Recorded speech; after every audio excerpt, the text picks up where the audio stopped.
Eu olho para aquela câmera. Oi, pessoal, tudo bem com vocês? Sejam muito bem-vindos ao nosso segundo episódio deste ilustríssimo podcast. E hoje eu tô aqui com a professora Gliceriana, né, nossa ilustríssima professora, e o professor Vitinho. E aí, professora, fala um pouco aí da sua formação pra gente. É um prazer, gente, estar aqui. Da outra vez eu participei, mas eram muitos e não tive muita oportunidade de falar sobre mim, sobre o meu curso, sobre a minha experiência com a redação, né? Então, hoje nós temos um tempo mais aqui para se dedicar a esse tema, a essa matéria, a esse modo de fazer, de desenvolver a escrita, que é tão importante para todos os alunos, né?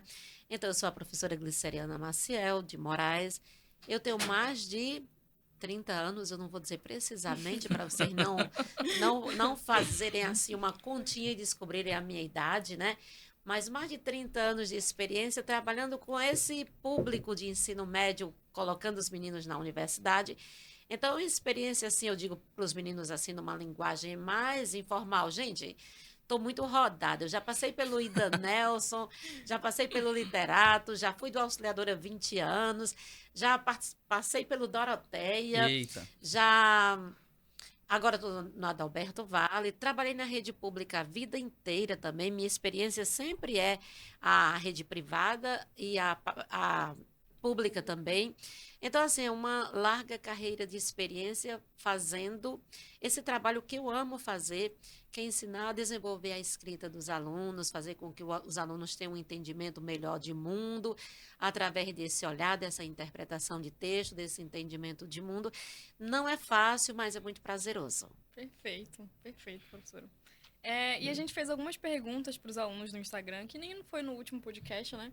Tem várias perguntas aqui, eu vou direcionar algumas para a senhora, né? Porque o pessoal tem muita dúvida em relação à redação, assim, no modo geral. Redação da Sim, UEA, redação da UFAM, redação da UFRE, que agora o pessoal está procurando mais. sim, Então, vamos começar aqui, né? A primeira pergunta foi é o carro-chefe, eles sempre perguntam isso. sim. Qual é a diferença da redação do Enem para a redação da UEA? Sim, é bem mais semelhante do que diferente, né?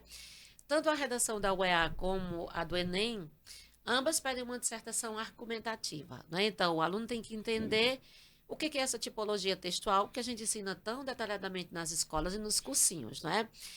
Ambas pedem a mesma tipologia textual. Então, a diferença só é que a UEA não pede necessariamente uma intervenção que foi criada pelo Enem. Então, o Enem tem um jeito, um modelo que todas as pessoas que leem os textos modelo na internet percebem como é que agrada o Enem. Né? E a UEA também tem o seu jeitinho. Então, assim, entender a banca, saber como é que agrada a banca é muito importante. Agora, quando você percebe competências e habilidades, tanto da UEA como do Enem, se assemelham muito, não é? Muda um pouco também a pontuação, porque Uhum. eu acho as competências do Enem muito bem boladas, sabe? Eu acho muito justa, porque todas as competências têm o mesmo peso. Todas as Sim. 5 competências do Enem valem 200 pontos, né? Que no geral é a nota 1000. Já na UEA tem umas competências que têm um pezinho maior do que outras, mas assim, no geral as exigências são as É mesmas, mesmo, eu né? não sabia que tinha disparidade assim entre competências na UEA. Tem, Quais são? tem, Dê um tem exemplo umas aí. que valem mais uma pontuação. Por exemplo, a questão da norma culta vale Hum, mais do que o conhecimento de mundo. Então, no PSC também tem essa diferençazinha de pontuação. hum, Mas, assim, no geral, você sabendo fazer a redação do Enem, você sabe fazer a da UEA. Basta você fazer pequenos ajustes. Por exemplo, a redação da UEA, como não precisa necessariamente de intervenção, você pode fazer uma conclusão mais simples, como se fazia antigamente, não é? Aquele fechamento, aquele arremate do texto, não necessariamente uma intervenção como o Enem quer. O Enem quer que o aluno quer perceber como o aluno entende esse mundo em que ele vive, debater um problema, se posicionar, argumentar e resolver o problema. Eu também sou fã disso, sabe? sim. Eu acho que isso faz com que o aluno se comprometa mais, entenda melhor os Eu assuntos. acho que ele fica até com um senso mais crítico, né? Sim, e Quando de ele consegue pertencimento resolver o ao mundo em que problema. ele vive, de Com comprometimento com certeza. essa realidade. Então, eu sou muito fã desse modelo Enem. Mas a UEA não exige obrigatoriamente isso, embora não seja negativo se o aluno fizer, entendeu? Não, o aluno não vai perder ponto se ele apresentar uma intervenção. Então, por exemplo, os alunos me perguntam muito assim: se eu incluir o modelo da redação do Enem na UEA, eu vou zerar? Como é que vai ser? Vão me tirar pontos? Como que é isso? Não, não, agora é preciso ter um entendimento assim. O que é bem diferente da UEA para o Enem, que os alunos se atrapalham muito, é a construção do tema, entendeu? Os temas do Enem são bem amplos, soltos, assim, caminhos para resolver o problema da intolerância religiosa no Brasil. E os temas da UEA, eles já são mais delimitados. E tem mais umas perguntinhas, tem uma Também. dualidade, Sim. tem mais um direcionamento. Aí o aluno tem que ter muito cuidado para ele não se perder nesses temas, para ele exatamente aceitar aquela delimitação e trabalhar a argumentação dentro daqueles limites do tema. Quando a gente ensina para o aluno, é nem extrapolar o tema e nem delimitar demais. É para ele ter esses cuidados, né? Sim. Eu tive um aluno agora que ele disse assim, professora, na UEA, ele queria tirar nota máxima. Eu queria nota máxima, que ele é muito exigente com ele mesmo, né? Mas, professora, eu acho que eu fui tão além do que era para dizer, porque eu quis me esmerar tanto e quis ser tão diferente, que eu acho que eu extrapolei demais. Sim. Aí, quando eu fui ver o texto, foi exatamente isso que ele fez, né? Ele foi muito além do que estava sendo solicitado no texto. Então, tem que ter cuidado com esses limites do tema. Nem extrapolar e nem delimitar. Eu acho que é muito aquilo que a senhora falou uma vez numa aula sua, na primeira aula que eu fui da senhora, inclusive.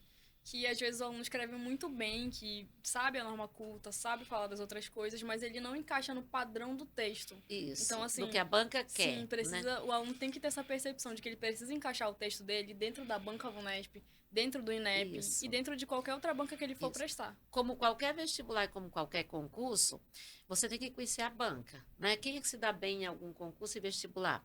Aquele que treina as questões da banca, a questão do tempo, não é? O jeito de fazer as questões. Então, a redação não é diferente, entendeu? Você tem que ver o que é cobrado, quais são as habilidades para você ir se encaixando naquelas exigências, né? Então, é aquele negócio, o aluno ele não precisa ter o dom de escrever, ele precisa entender mesmo os padrões da banca, os padrões do que pedem. Para ele Isso. conseguir desenvolver o E a modelo gente escrito. sempre tenta desmistificar essa história de dom, né? Sim. Escrever como um dom. Por quê?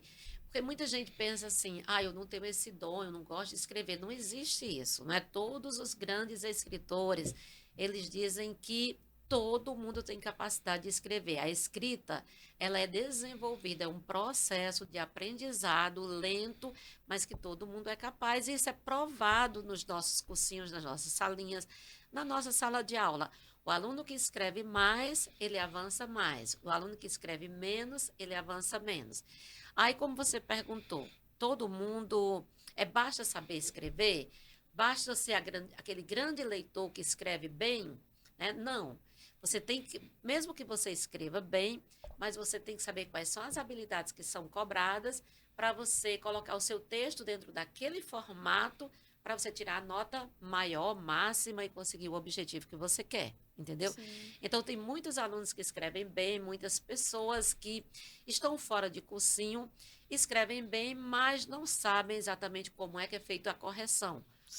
Quais são os critérios da correção. Nossa, daí a importância de saber os critérios. Justamente. Então, quando você sabe disso, você vai melhorando em cada critério, em cada competência. E a partir do momento que você trabalha cada competência, você vai crescendo no geral e você percebe que seu texto vai melhorando e sua nota vai crescendo, né? Sim. Então, é muito interessante perceber isso dentro do texto. E é muito visível isso no dia a dia, na construção, vendo o aluno desabrochando, o aluno desenvolvendo o texto passo a passo.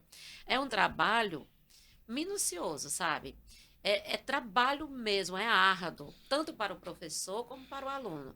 Mas é prazeroso, é gratificante, sabe? É você ver o desabrochar, o entender, o entendimento de mundo, de temas e da questão da lógica, do raciocínio, da escrita, do desenvolvimento, daquela habilidade. É muito gratificante perceber isso no texto. Eu acho que é perceptível, assim, para qualquer pessoa que acompanha o seu trabalho, ver que não é só pelo, não sei, por precisar se sustentar ou não é só pelo dinheiro. Fica muito, muito perceptível que é pelo amor, que é, assim, pelo que a senhora vai gerar nas pessoas. Então, assim, eu acho que, além de uma excelente professora, a senhora é uma pessoa, um ser humano muito inspirador. Porque a senhora passa isso pra gente, né? Essa vontade de querer ensinar, de transformar. Eu acho que é esse o ponto aqui. Vou elogiar, sou suspeita aqui, mas a senhora, eu acho que é um daqueles tipos de pessoa, de ser humano, que passa pela vida do aluno e transforma ele, e toca ele. Porque eu recebi aqui, eu postei aqui da senhora. A senhora nem viu, mas foi um stories lá do Foco no Jaleco, em que os alunos aplaudiram a senhora depois da aula. Eu achei muito bonito isso, achei muito Sim, interessante. sim. E aí, o Gustavo Vilar, que é um dos seus ex-alunos, ele me mandou mensagem. E aí ele falou assim, eu acho que eu nem falava com ele, mas ele viu stories e falou, "Ah, meu Deus, eu tive aula com ela." Ele falou assim, tive um ano de aula com ela e a gatinha é uma professora muito especial. Não só uma profissional de excelência, como também uma pessoa admirável. Ela conseguiu transformar a minha escrita até o melhor nível e depois disso foi só alegria nas redações dos vestibulares. Acredito que minha maior conquista em redação foi 940 no Enem 2021 e ela desempenhou um papel crucial na minha trajetória. Ele continuou. Ela não mede esforços para fazer o melhor aos seus alunos e isso é muito admirável. Várias vezes eu tive o privilégio de vê-la dando atenção beirando a madrugada em uma quarta-feira só para corrigir e dar o apoio necessário aos alunos. O apoio dela é muito diferenciado e até nos nossos momentos ruins conseguimos encontrar um pouco de conforto na salinha dela. Eu ainda esqueci de citar uma importante prática de chamar a pessoa das áreas profissionais distintas para debater temas pertinentes para a redação, assim conseguindo expandir o repertório e ampliando o conhecimento sobre determinado tema. Durante meus dias lá, tive aulas com advogados, professores de outras matérias e representantes de ONGs. Esse é um depoimento de um aluno agradecido. Fiquei muito feliz vendo seus stories com ela. Enfim, o Gustavo Vilar, assim, seu fã. Sim, e eu fico muito feliz de perceber, de ver essa percepção que o aluno tem da minha pessoa como profissional e como Uhum. pessoa, porque é como eu disse até para você no primeiro dia de aula, eu fiquei emocionada com o vídeo também que você fez, como eu fico com a fala do Gustavo e de outras pessoas, porque você, numa aula, você conseguiu captar isso, né? Você conseguiu ver Sim. como eu me dou, como eu fazer por amor. Sim. Então, eu acho que o profissional não é só o professor. Pode ser o médico, o engenheiro, qualquer profissional que ele vá fazer, executar a sua função só pensando no lado, no salário, naquilo que ele vai ganhar, no lado financeiro, ele não consegue ser bom naquilo que ele faz. Porque você tem que desenvolver pensando no lado humano, no lado da sociedade, no bem que você vai fazer, no que aquilo significa para a sociedade. E, acima de tudo, é o amor que você coloca ali, é que faz toda a Sim, diferença, entende? realmente. Assim, é um ingrediente É, que perfeito. não pode faltar, que faz Sim. bem, entendeu, para você, que não é um peso, que não é um fardo. Eu vou ser sincera para você. Eu quis fazer letras, eu escolhi fazer letras. Eu não sou professora porque não passei para nenhum outro curso, não. Porque tem gente que diz assim: ah, alguém é professor porque não passou para isso, não passou para aquilo. Não, eu nunca fiz um vestibular na minha vida que não fosse esse para letras. Então, eu quis ser professor, tive uma inspiração no passado para ser professora. Sempre tenho, né? Sempre tem. Mas, assim, no início, não era tão fácil para mim. Com 20 e poucos anos, eu ia para a sala de aula e eu enfrentava dificuldades com o relacionamento com a turma, dificuldades para controlar a disciplina, às vezes insegurança com o conteúdo, é normal quando a gente começa, Sim. mas assim, a proporção que o tempo vai passando e você vai adquirindo experiência e tudo, isso se torna tão prazeroso que aquilo no início que parecia que era um fardo, que era pesado, Uhum. se torna como se fosse um lazer. Sim. Então, essa vocação misturada com esse amor Vocação. e a experiência faz o teu trabalho não ser mais um trabalho, entendeu? Sim. Ser algo muito prazeroso. Porque muitas pessoas dizem assim: ah, porque você já tem uma aposentadoria do Estado, da escola particular, porque você não está em casa? Eu não me vejo ficar dentro de casa sem receber aqueles meus alunos com um sorriso no rosto, querendo uma aula de redação. Para mim, é o melhor momento da minha vida é receber aqueles alunos com vontade de aprender e eu estar ali para retribuir. Eu acho até que não tem sentido você obter conhecimento, ler sobre vários temas e ficar só para você. Eu tinha um tio que era um leitor em potencial. Ele lia todas as revistas, todos os livros, mas aquele ficava só para ele e eu ficava pensando, para que serve? Então eu acho que o conhecimento tem que ser repassado, tem que gerar, que transformar a vida das pessoas. E isso não tem preço, sabe? Quando você vê uma pessoa agradecendo, ou mesmo que não agradeça, mas você vê que aquela pessoa conseguiu algo melhor na vida e que de alguma forma você contribuiu, pronto, não tem nada melhor do que você encontrar um aluno do seu passado, de 10 anos atrás, que hoje está muito bem sucedido. Mesmo que ele não te agradeça, mas para você já é o suficiente. Sim, imagino. É transformar a vida das pessoas, é realizar sonho. Sim. Eu acho que não tem profissão melhor do que essa.